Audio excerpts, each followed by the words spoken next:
Whenever you're ready. Okay. Hi. We've been working with cancer patients for many years, and in 1980, one such patient came to us and said, I want to stay at home to die, with my family caring for me, my friends around, and that started the Dying at Home program. As a medical doctor, I must tell you that the Dying at Home program is there to let you know you can take your loved one home from hospital. It's not only possible, but it's a very good idea. There are significant benefits which are only available at home, like your loved one is not going to be lonely or fearful and will be most comfortable. And if there's pain, you'll be able to relieve it straight away. Home is special. It's where we belong, especially when we're sick and the doctors can no longer cure us. In our long experience, the best carers of family. And this website shows you a simple step-by-step program on how to do this special work. Great booklets to download and the interview that follows that I think you'll find inspiring. Hello, my name is Darlene Zangara. I would like to tell you my story. It's a story about my fathers. It is actually about my stepfather Bob and my biological father Daniel. The stories are about the two of them both dying at home. When I learned about each of their illnesses, the emotions, the shock, the anger, and the grief literally overwhelmed me. It just took over how I felt. It really interfered with how I thought, what I would do, how I would do things, and when I would do them. All of these different questions kept running around in my head. But there was something about getting this information that made me realize and look back upon my childhood. When I was growing up, I remember hearing stories about various deaf individuals and their experiences with dying. Many of them died in the hospital, some alone, some without knowing or had any understanding of what was happening to them. This was due to barriers in communication. Many of them didn't even know they had choices. You can see a lot of fear and anxiety. I didn't want to see that happen to my family.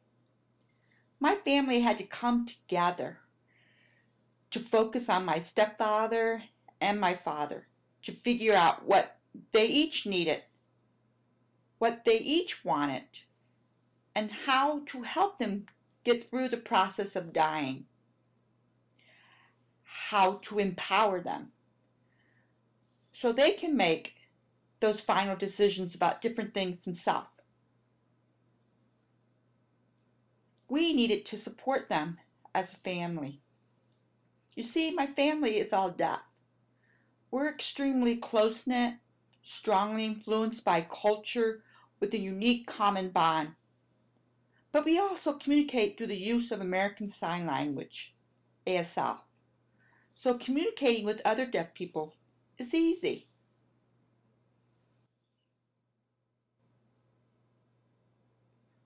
For their entire lives, growing up in the mainstream, it was always about fighting and advocating for access due to barriers of communication and lack of understanding.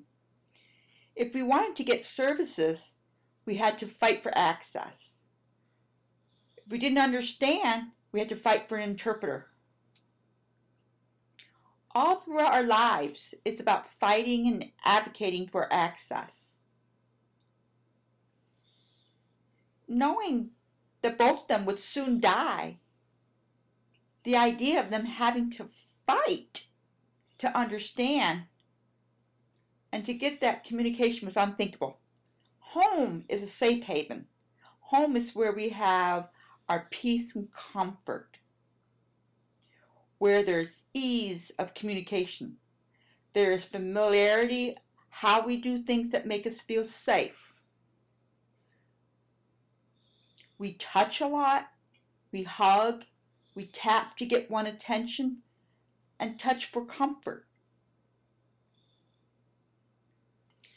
So in a hospital, in that sterile environment, that unknown touch leads to confusion.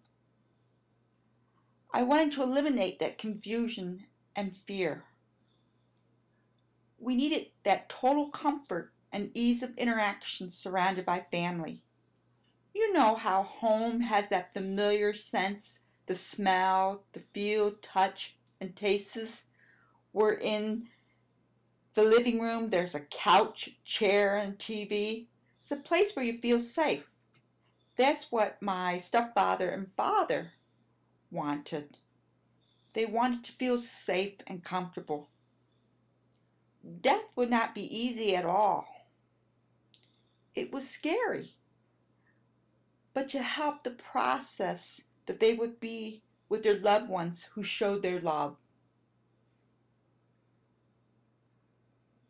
We had to work out between my sister, my mother, and my family how we would each be with them to provide the support to my stepfather and my father.